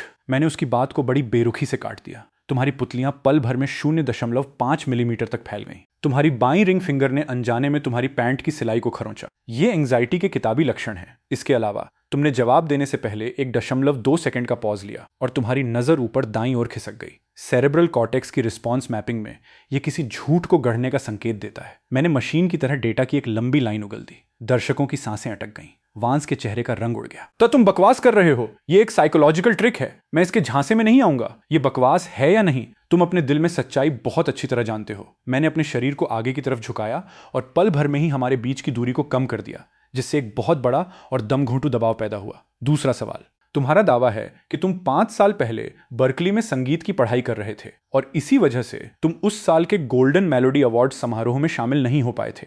क्या यह सही है? वांस के दिल की धड़कन जोर से रुक गई। ये उसके रिज्यूमे की सबसे शानदार उपलब्धि थी। ये वो सबसे बड़ी खूबी थी जिसके दम पर उसके फैंस उसके एक म्यूजिकल जीनियस होने की डींगे हाँकते थे। बेशक, उसने खुद को स्थिर दिखाने की कोशिश करते हुए जवाब दिया, हालांकि उसके माथे पर ठंडे पसीने की एक परत छलक आई थी। मैं वहां पूरे 1 साल तक बंद दरवाजों के पीछे कड़ी ट्रेनिंग में था। बंद दरवाजों के पीछे ट्रेनिंग। मैंने सिर हिलाया और मेरी नजरों से मजाक टपक रहा था। तो फिर ये कितनी अजीब बात है। 5 साल पहले उस सर्दियों के दौरान तुम्हारी उस तथाकथित बंद दरवाजों के पीछे की ट्रेनिंग के ठीक उसी समय तुम्हारे सोशल मीडिया अकाउंट्स का लॉगिन आईपी यहीं देश में हैंगडियन के एक इंटरनेट कैफे का क्यों दिखा रहा था? बूम! वो वाक्य स्टूडियो के अंदर एक बहुत बड़े बम की तरह फटा। वांस की पुतलियां जोर से सिकुड़ गईं और उसके चेहरे का सारा खून सूख गया। तुम्हें यह कैसे पता? तुमने मेरा आईपी ट्रैक किया? यह गैर कानूनी है। वो घबरा गया। वो इल्जाम से इनकार करना पूरी तरह भूल गया और सीधे मेरे सोर्स पर सवाल उठाने लगा। यह पूरी तरह से अपना गुनाह कबूल करने के बराबर था। अगर तुम नहीं चाहते कि किसी को पता चले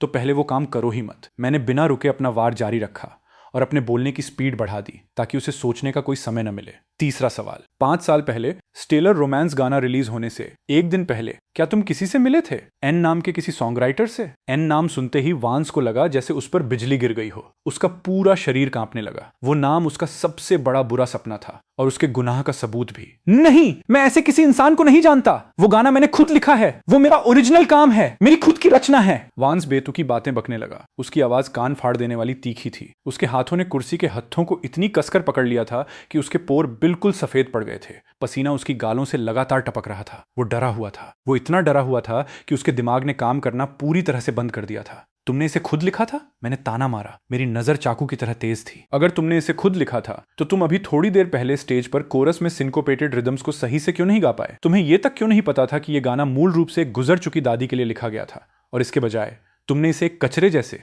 घिसे पिटे लव सॉन्ग में बदल दिया? चुप रहो, तुम चुप रहो। वांस पूरी तरह से टूट गया। वो अपनी कुर्सी से उछल पड़ा। उसकी आंखें पागल कुत्ते की तरह खून से लाल थीं। तुम क्या जानते हो? मैं एक टॉप टियर आइडल हूं। अगर मैं कहता हूं कि ये एक लव सॉन्ग है तो ये एक लव सॉन्ग है। तुम बस एक ऐसे इंसान हो जो कचरा गाने लिखता है।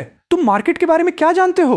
कमर्शियल पैकेजिंग के बारे में तुम क्या जानते हो? पूरे दर्शकों के बीच मौत सा सन्नाटा छा गया। हर कोई गहरे खौफ के साथ इस आइडल को देख रहा था जो आमतौर पर इतना सौम्य और शालीन रहता था और अब वो एक बेहद भयानक और विकृत चेहरा दिखा रहा था। ईसाडोरा ने अपना मुंह ढक लिया। वो पूरी तरह से सदमे में घूर रही थी और उसकी आंखें वांस और मेरे बीच पागलों की तरह घूम रही थीं। वांस के उस बेहद घिनौने प्रदर्शन को देखते हुए मैं धीरे से अपनी कुर्सी से उठा। चूंकि तुम्हें ठीक से याद नहीं आ रहा है तो मुझे तुम्हारी याददाश्त ताज़ा करने में मदद करने दो।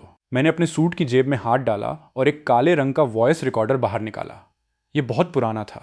इसके कोने काफ़ी घिस चुके थे लेकिन इसे बहुत सलीके से संभाल कर रखा गया था। वॉइस रिकॉर्डर को देखते ही वांस की आंखें लगभग उसकी खोपड़ी से बाहर निकल आईं। उसने इसे पहचान लिया था। 5 साल पहले उस खस्ताहाल किराए के अपार्टमेंट में उसने इसे देखा था। नहीं, नामुमकिन! तुम्हारे पास ये कैसे है? वो ऐसा लग रहा था मानो उसने अभी अभी कोई भूत देख लिया हो। उसके पैरों ने पूरी तरह जवाब दे दिया और वो वापस अपनी कुर्सी पर धड़ाम से गिर पड़ा। मैं पूरे 5 सालों से तुम्हारे लिए यह शानदार तोहफा तैयार कर रहा हूं, मैंने सपाट आवाज में कहा और प्ले बटन दबाया। स्टैटिक की एक आवाज फुफकारी। उसके बाद एक युवा, घमंडी और बेहद जानी पहचानी आवाज माइक्रोफोन के जरिए पूरे स्टूडियो में गूंज उठी और करोड़ों दर्शकों के कानों तक पहुंच गई। मैं तुम्हें जो मौका दे रहा हूं उसे ठुकराओ मत। क्या तुम्हें सच में लगता है कि इस इंडस्ट्री में सफल होने के लिए सिर्फ टैलेंट ही काफी है? इस इंडस्ट्री में पूंजी ही इकलौती असली मालिक है। जब तक हम कैलिन पर चोरी का इल्जाम मढ़ सकते हैं, मैं डेब्यू कर सकता हूं, मैं मशहूर हो सकता हूं। रही बात कैलिन की, उस परम बेवकूफ की, तो उसे बलि का बकरा बनने दो और उसे यहां से दफा होने दो। वैसे भी कोई उसकी बात पर यकीन नहीं करने वाला। ऑडियो बिल्कुल साफ था। यहां तक कि बैकग्राउंड में बियर की बोतलों के टकराने की आवाज भी साफ सुनी जा सकती थी। स्टूडियो में एक डरावना सन्नाटा छा गया। एक सच्चा, मुकम्मल सन्नाटा। लाइव चैट भी पूरे 3 सेकंड के लिए स्क्रॉल होना बंद हो गई। वांस के चेहरे का खून तुरंत सूख गया जिससे वो एक लाश की तरह मटमैला और हारा हुआ लग रहा था। अगले ही सेकंड उसने एक भयानक दहाड़ मारी। एक पूरी तरह से पागल इंसान की तरह वो वॉइस रिकॉर्डर छीनने के लिए झपटा। मुझे दो, इसे मुझे दो, ये नकली है, ये एडिट किया गया है। उसकी हरकतें चौंकाने वाली हद तक तेज थीं, जिसमें हम दोनों को एक साथ खत्म करने की एक पागलपन भरी हताशा थी। मुझे इसका अंदाजा था। मैं बस उससे बचने के लिए एक तरफ हट गया और उसे गिराने के लिए हल्के से अपना पैर अड़ा दिया। वांस मुंह के बल जमीन पर जोर से गिरा। वो वहां पड़ा रहा और वापस उठने की कोशिश करने लगा, लेकिन मैंने अपना पैर मजबूती से उसकी पीठ के बीच में रख दिया, उसे नीचे दबाते हुए। मैंने ऊपर से उसे नीचे देखा। मेरी आंखें बर्फ की तरह ठंडी थीं। वांस, गेम खत्म हो चुका है। वॉइस रिकॉर्डर का ऑडियो अचानक कट गया, लेकिन वो घमंडी लाइन, पूंजी ही इकलौती असली मालिक है, विशाल स्टूडियो में बार बार गूंजती रही, जो चेहरे पर पड़ने वाले किसी बहरे कर देने वाले थप्पड़ की तरह थी। कमरे में मौत का सन्नाटा पसरा हुआ था। वांस फर्श के तख्तों पर दबा हुआ लेटा था और उसका शरीर जोर जोर से फड़क रहा था। यह गहरे खौफ और भयंकर गुस्से के आपस में टकराने से पैदा होने वाली एक अनैच्छिक शारीरिक प्रतिक्रिया थी। उसका गाल ठंडे फर्श पर दबा हुआ था। उसका पहले वाला वो बेदाग हेयर स्टाइल अब एक बिखरे हुए मुर्गी के घोंसले जैसा लग रहा था। उसका वो बेतुका महंगा हाउते काउचर सूट धूल से सना हुआ था। वो घर से निकाले गए किसी आवारा कुत्ते की तरह पूरी तरह से दयनीय लग रहा था। नामुमकिन, ये नामुमकिन है। वो बेतरतीब ढंग से बुदबुदाया। अचानक उसने अपना सिर झटके से ऊपर उठाया। उसकी लाल आंखें एक कातिलाना घूरने के साथ मुझ पर टिक गईं और उसके दिमाग में बची समझदारी की आखिरी डोर भी पूरी तरह से टूट गई। केलिन, मैं तुम्हें जान से मार दूंगा। खून जमा देने वाली एक दहाड़ के साथ वांस को पता नहीं कहां से ताकत मिली और वो जमीन से उछल पड़ा। वो एक कोने में फंसे पागल सांड की तरह लग रहा था, जिसने बिना सोचे समझे अपनी मुट्ठी सीधे मेरे चेहरे की तरफ घुमा दी। मुक्के में हवा के चीरने की आवाज थी। उसने साफ तौर पर अपनी पूरी ताकत उसमें झोंक दी थी। दर्शक खौफ के मारे चीख पड़े। ईसाडोरा इतनी डर गई थी कि उसका चेहरा पूरी तरह से सफेद पड़ गया था। उसने सहज रूप से अपने शरीर से मुझे बचाने के लिए आगे बढ़ने की कोशिश की। केलिन, बचो! मैं बिना अपनी आंख झपकाए बिल्कुल शांत खड़ा रहा। जब उसकी मुट्ठी मेरी नाक की नोक से सिर्फ 3 सेंटीमीटर दूर थी, तभी मैं हिला। मैंने बचने के लिए अपना सिर झुकाया। मेरी हरकत इतनी तेज थी कि वो बस एक धुंधली परछाई जैसी लगी। वांस का मुक्का खाली हवा में लगा और उस जबरदस्त गति के कारण उसका शरीर भारी रूप से आगे की तरफ लड़खड़ा गया। उसकी गति के साथ बहते हुए मैंने अपना हाथ उठाया। मेरी 5 उंगलियां उसकी कलाई के चारों ओर एक लोहे के शिकंजे की तरह कस गईं। जैसे ही उसकी हड्डी अपनी जगह से खिसकी, एक तेज खटकने की आवाज गूंजी। ठीक उसके बाद मैंने अपनी कमर से ताकत लगाई और एक बहुत ही साफ और बेरहम ग्रैपलिंग थ्रो किया। उसकी अपनी ही आगे बढ़ने की गति का उसके खिलाफ इस्तेमाल करते हुए मैंने उसके पूरे शरीर को जोर से जमीन पर पटक दिया। टक्कर की वो भयानक आवाज उसके पहले गिरने की तुलना में कहीं ज्यादा भारी थी। वांस चारों खाने चित पड़ा था और मेरे नीचे मजबूती से दबा हुआ था। मैंने अपना हाथ बेरहमी से उसके चेहरे के एक हिस्से पर दबा दिया, जिससे उसके आधे नैन नक्श पूरी तरह से पिचक गए। कटते हुए सुअर जैसी चीखें ब्रॉडकास्ट स्टूडियो को चीरती हुई गूंज उठी। मैं एक घुटने के बल उसकी पीठ पर बैठ गया। मैंने उसके एक हाथ को मोड़कर उसके पीछे कर दिया, जबकि मेरे दूसरे हाथ ने उसकी गर्दन के पिछले हिस्से को जकड़ लिया, जिससे वो पूरी तरह से हिलने डुलने में असमर्थ हो गया। हरकतों का यह पूरा क्रम बहते पानी की तरह इतना सहज था और इतनी तेजी से किया गया था कि कैमरे बमुश्किल इसे कैद कर पाए। बचपन में ईसाडोरा को उसकी लड़ाइयों में जिताने के लिए मैंने मिक्स्ड मार्शल आर्ट्स की गंभीर और सख्त ट्रेनिंग में सालों गुजारे थे। शराब और जंगली लाइफस्टाइल से खोखले हो चुके शरीर वाले एक ट्रैफिक स्टार को गिराना एक तरफा कत्लेआम से कम नहीं था। मैंने एक हल्की सी सांस ली और सीधा हमारी तरफ पॉइंट किए गए लाइव ब्रॉडकास्ट कैमरे की तरफ देखा। उस पल लेंस में एक ऐसा चेहरा दिखाई दे रहा था जिससे पूरी तरह से बेपरवाही झलक रही थी। मैंने वांस के कान के पास अपना सिर नीचे किया, जो मेरे नीचे पागलों की तरह तड़प रहा था और गंदी गालियां बक रहा था। मेरी आवाज हड्डियों को कंपा देने वाली थी। वांस, क्या तुम जानते हो कि मैंने पिछले 5 सालों में तुम्हारे खिलाफ कोई कदम क्यों नहीं उठाया? दर्दनाक पीड़ा से वांस जोर से कांप उठा। वह भारी सांसें ले रहा था और मुझे खौफ से घूर रहा था। मैं उसके कान के और भी करीब झुका, एक ऐसी आवाज का इस्तेमाल करते हुए जिसे सिर्फ हम दोनों और वो माइक्रोफोन जिसे मैं जानबूझकर करीब खींच लाया था ही सुन सकते थे। मैंने हर शब्द के बाद साफ साफ रुकते हुए कहा, मैंने 5 साल पहले तुम्हें इसलिए नहीं छुआ क्योंकि मुझे लगा कि तुम बहुत ज्यादा गंदे हो। मैंने उसकी गर्दन के पिछले हिस्से पर अपनी पकड़ ढीली कर दी और बहुत ज्यादा घिन के मारे अपने हाथ को अपने कपड़ों से पोंछ लिया। फिर मैं खड़ा हो गया और ऊपर से उसे नीचे देखा। कैमरे का सामना करते हुए मैंने आखिरकार वो वाक्य बोल ही दिया जिसे मैंने 5 लंबे सालों से अपने दिल में दबा कर रखा था। मैं आज तुम्हें कुचल रहा हूं ताकि ईसाडोरा के आगे बढ़ने का रास्ता पूरी तरह से और बेदाग तरीके से साफ हो जाए। स्टूडियो में 1 सेकंड के लिए सन्नाटा छा गया। अगले ही सेकंड ऐसा लगा मानो कोई सोया हुआ ज्वालामुखी आखिरकार फट पड़ा हो। पूरा एरिना हंगामे में फूट पड़ा। लाइव चैट कमेंट्स ने स्क्रीन को पूरी तरह से ढक दिया, जो सिर्फ लाल विस्मयादिबोधक चिन्हों एक्सक्लेमेशन मार्क्स से भरी हुई थी। केलिन अपराजेय है, वे मूव्स कितने हैंडसम थे, प्योर अल्फा एनर्जी, एक असली मर्द ऐसा ही दिखता है। जिस औरत से वो प्यार करता है उसकी हिफाजत के लिए 5 साल तक सब कुछ सहा और फिर एक ही बार में अपने दुश्मन को मिटा दिया। बहुत ज्यादा गंदा। वो लाइन बहुत जानलेवा थी। वांस इस बार पूरी तरह और मुकम्मल तौर पर खत्म हो चुका है। वो ग्रैपलिंग टेकडाउन देखना बहुत ही सुकून देने वाला था। जब आप एक सीधे सादे इंसान को बहुत ज्यादा परेशान करते हैं तो यही होता है। ठीक उसी वक्त स्टूडियो के विशाल दरवाजे जोर से खुले। टेलीविजन स्टेशन के सुरक्षा गार्डों के साथ कई वर्दीधारी पुलिस अधिकारी गंभीर चेहरे लिए स्टेज पर तेजी से चले आए। मिस्टर वांस, हमें एक रिपोर्ट मिली है। आप पर कमर्शियल फ्रॉड, जबरन वसूली और भारी टैक्स चोरी के कई आरोप हैं। कृपया पूछताछ में मदद करने के लिए हमारे साथ चलें। लीडिंग ऑफिसर ने अपना बैज दिखाया। वांस, जो अभी तक पूरी तरह से अपने होश में नहीं आ पाया था, उसकी कलाइयों पर ठंडी धातु की हथकड़ियां कस दी गईं। कुछ देर पहले वाली ऑडियो रिकॉर्डिंग सिर्फ चोरी का सबूत नहीं थी, ये टॉप पर पहुंचने के लिए उसकी गैर कानूनी जबरन वसूली का झुठलाया न जा सकने वाला सबूत था। इसके साथ ही कुछ ही मिनट पहले लाइव टेलीविजन पर उसका सरेआम शारीरिक हमला उसे जेल भेजने के लिए पूरी तरह से पक्की गारंटी थी। वांस का चेहरा मौत की राख के रंग का था। उसके पैर इतने कमजोर थे कि उसे लगभग घसीट कर ले जाना पड़ा, जिसे 2 अधिकारियों ने सहारा दे रखा था। जब वो मेरे पास से गुजरा तो उसने मेरी आंखों में गहराई से देखा। उसकी नजरों में जहरीली नफरत और कड़वी अनिच्छा भरी थी। उसके होंठ ऐसे हिले जैसे वो कुछ कहना चाहता हो, लेकिन आखिर में कोई आवाज नहीं आई। उसे पता था कि वो खत्म हो चुका है। इस इंडस्ट्री में एक बार जब कोई स्कैंडल आपको बर्बाद कर देता है तो आप हमेशा के लिए शापित हो जाते हैं। वांस के वहां से ले जाए जाने के बाद यह हंगामेदार तमाशा आखिरकार खत्म हुआ। बैकस्टेज पर डायरेक्टर इतना रोमांचित था कि वो लगभग बेहोश ही होने वाला था। आज रात की व्यूअरशिप रेटिंग्स ने सिर्फ स्टेशन के रिकॉर्ड ही नहीं तोड़े थे, उन्होंने देश की लाइव वैरायटी ब्रॉडकास्टिंग इंडस्ट्री में इतिहास रच दिया था। स्टेज की लाइटें धीरे धीरे मध्यम हो गईं। मैंने अपने थोड़े सिलवटों वाले कॉलर को ठीक किया और पीछे मुड़ा।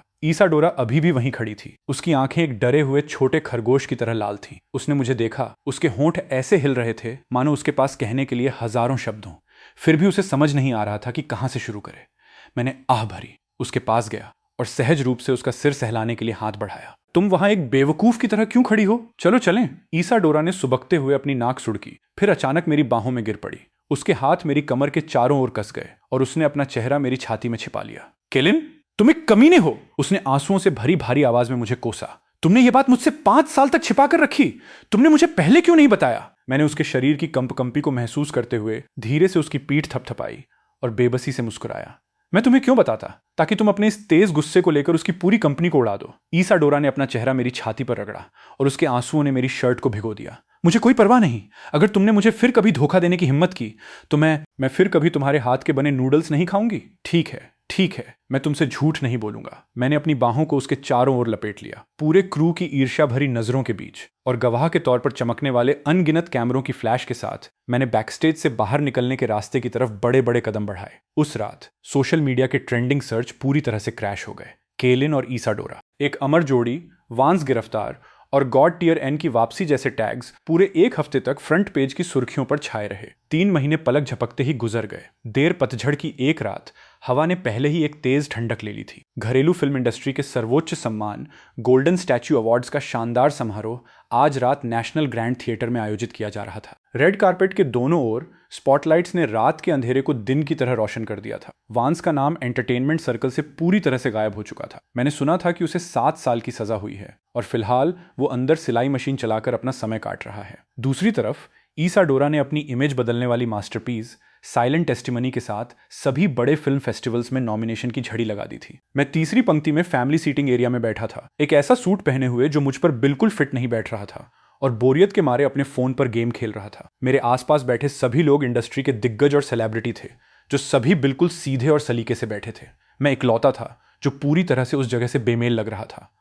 और अब सबसे रोमांचक पल आ गया है। अवार्ड प्रेजेंटर ने लिफाफा खोला और सस्पेंस को बढ़ाने के लिए जानबूझकर आखिरी अक्षर को खींचकर बोला, इस साल की बेस्ट एक्ट्रेस के लिए गोल्डन स्टैच्यू अवार्ड की विजेता हैं साइलेंट टेस्टिमनी के लिए ईसाडोरा। तालियों की गड़गड़ाहट ने तुरंत ही पूरे वेन्यू को ढक लिया। विशाल स्क्रीन ईसाडोरा के क्लोजअप पर कट गई। आज रात उसने गहरे नीले रंग का बैकलेस इवनिंग गाउन पहना हुआ था। उसके लंबे बाल ऊंचे बंधे हुए थे जो उसकी हंस जैसी लंबी और खूबसूरत गर्दन को दिखा रहे थे। वो इतनी लुभावनी लग रही थी कि उस पर से नजरें हटाना नामुमकिन था। अपना नाम सुनते ही उसकी वही जानी पहचानी शालीन मुस्कान उसके चेहरे पर आ गई। वो खड़ी हुई, अपने गाउन का किनारा उठाया और बहुत ही नजाकत के साथ स्टेज पर चली गई। वो भारी ट्रॉफी लेते हुए वो माइक्रोफोन के सामने खड़ी हुई और उसने एक गहरी सांस ली। पूरा हॉल शांत हो गया। नई नवेली बेस्ट एक्ट्रेस के एक्सेप्टेंस स्पीच का बेसब्री से इंतजार करने लगा। परंपरा के अनुसार ये वो समय था जब डायरेक्टर को धन्यवाद देना होता था, क्रू को धन्यवाद देना होता था, माता पिता को धन्यवाद देना होता था और अंत में फिल्म की पूरी थीम की तारीफ करनी होती थी। ईसाडोरा ने अपनी ट्रॉफी पकड़ी, उसकी नजरें नीचे मौजूद भारी भीड़ पर घूमी और फिर पूरे अचूक निशाने के साथ तीसरी पंक्ति के उस कोने पर जाकर टिक गई, ठीक उसी जगह जहां मैं बैठा था। वो दिखावे की परत, उसकी वो पहुंच से बाहर रहने वाली देवी वाली इमेज, उसकी आंखों की गहराई से पिघलती हुई बर्फ की तरह गायब हो गई। उसने पलकें झपकाईं और एक चालाक, शरारत भरी मुस्कान दी। ये वो मुस्कान थी जो वो हमेशा सिर्फ मेरे सामने ही दिखाती थी, मेरे उस बेशर्म बचपन के दोस्त की मुस्कान। सच कहूं तो मैंने कोई एक्सेप्टेंस स्पीच तैयार नहीं की है। ईसाडोरा की आवाज बहुत ही साफ और सुरीली थी, जो स्पीकर्स के जरिए हर कोने में गूंज रही थी। क्योंकि यहां आने से पहले किसी ने मुझसे कहा था कि मैं अवार्ड जीतूं या न जीतूं, कोई फर्क नहीं पड़ता। वैसे भी जब मैं घर पहुंचूंगी तो मेरे लिए आधी रात का खाना तैयार मिलेगा। दर्शकों के बीच एक अच्छी और मीठी सी हंसी की लहर दौड़ गई। ईसाडोरा ने अपनी ट्रॉफी हवा में ऊंची उठाई और बिना किसी हिचकिचाहट के मेरी तरफ चिल्लाकर बोली, केलिन, क्या नूडल्स तैयार हैं? मुझे भूख लगी है। पूरा वेन्यू 1 सेकंड के लिए सन्न रह गया और फिर हंसी और तालियों के एक और भी जबरदस्त हंगामे में फूट पड़ा। किसी ने भी यह उम्मीद नहीं की थी कि ये बेस्ट एक्ट्रेस, जो हमेशा अपने ठंडे और अलग थलग रहने वाले बर्ताव के लिए मशहूर थी, अपनी जिंदगी के सबसे बड़े मुकाम को चुनकर पूरे देश के सामने इतनी बेशर्मी से अपने प्यार का दिखावा करेगी, वो भी सिर्फ एक कटोरा नूडल्स के लिए। लाइव ब्रॉडकास्ट की चैट तुरंत ही भर गई। हा हा हा हा, जैसा कि उम्मीद थी, कैलिन की औरत, ये बिल्कुल ईसाडोरा जैसा ही है। क्या ये टॉप टियर दिखावा है? एक बेस्ट एक्ट्रेस की ट्रॉफी की तुलना एक कटोरा नूडल्स से भी नहीं की जा सकती। मुझे ये जोड़ी बहुत पसंद है। मैं इस कपल को जिंदगी भर के लिए पसंद कर सकती हूँ। दर्शकों के बीच बैठकर अपने आसपास गूंजती तालियों को सुनते हुए मैंने बेबसी से अपना सिर हिलाया। इस औरत को सच में कंट्रोल में रखने की जरूरत थी। ये सोचना कि वो इतने बड़े इवेंट में सिर्फ नूडल्स खाने पर ध्यान दे रही थी, फिर भी मैं अपने होठों के किनारों पर आती उस मुस्कान को नहीं रोक पाया, चाहे मैंने कितनी भी कोशिश क्यों न की हो। स्टेज पर मौजूद उसकी चमकती आंखों से नजरें मिलाते हुए मैं धीरे से खड़ा हो गया। एक स्पॉटलाइट ने तुरंत मुझे रोशनी से नहला दिया। मैं बिना कुछ बोले बस उसकी तरफ देखकर एक अंतहीन प्यार भरी मुस्कान देता रहा। फिर मैंने अपने सूट की जेब में हाथ डाला और एक छोटा सा गहरे नीले रंग का वेलवेट बॉक्स बाहर निकाला, जिसे मैंने बहुत पहले से तैयार कर रखा था। मैंने उसे खोला नहीं, मैंने बस उसे हवा में उठाया और स्टेज पर खड़ी उसकी तरफ हल्के से हिलाया। वो एक रिंग बॉक्स था। हमारे बीच की दूरी के बावजूद मैं साफ देख सकता था कि ईसाडोरा का शरीर झटके से रुक गया। फिर उसने अपना मुंह ढक लिया और उसकी आंखों से तुरंत आंसू छलक पड़े। वो समझ गई थी ये कोई दुनिया हिला देने वाली प्रपोजल सेरेमनी नहीं थी, न ही कोई 999 गुलाब थे, लेकिन इसने उसके दिल को किसी भी महंगे दिखावे से कहीं ज्यादा गहराई से छू लिया, क्योंकि ये जिंदगी भर के लिए मेरा उससे किया गया वादा था। एरिना में चीखें और तालियां अपने चरम पर पहुंच गईं। लोग जोर जोर से सीटी बजा रहे थे। किसी ने चिल्लाकर कहा, उससे शादी कर लो। कैमरे इस परफेक्ट पल पर जम गए। स्टेज पर वो एक शानदार तरीके से चमकती हुई बेस्ट एक्ट्रेस थी, जिसके हाथ में ट्रॉफी थी और चेहरा आंसुओं से भीगा हुआ था। ऑफ स्टेज मैं वो बचपन का दोस्त था जिसने खामोशी से उसकी हिफाजत की थी, जो एक अंगूठी पकड़े हुए था और जिसके चेहरे पर एक कोमल मुस्कान थी। हम लोगों के उस समंदर के पार से एक दूसरे को घूर रहे थे, मानो पूरी दुनिया गायब हो गई हो और सिर्फ हम दोनों बचे हों। दिखावे से भरे इस मेले के बिल्कुल बीचों बीच, पाखंड और मुखौटों से भरी इस एंटरटेनमेंट इंडस्ट्री के अंदर हमारे पास सबसे सच्ची, सबसे जबरदस्त चीज थी। वो था बचपन के प्यार का 20 साल का सफर। वो था 5 साल का छिपा हुआ, हमेशा साथ देने वाला संरक्षण। वो था एक दूसरे को समझने वाली वो मुस्कान जो हमने ठीक इसी पल बांटी थी। विशाल स्क्रीन पर तस्वीर धीरे धीरे फ्रीज हो गई। कहानी बयां करने वाली एक लाइन धीरे से स्क्रीन पर उभरी, तुम मेरी सबसे बड़ी शान हो और मेरी जमीन से जुड़ी रोजमर्रा की जिंदगी भी। हमेशा मेरा साथ देने के लिए तुम्हारा शुक्रिया।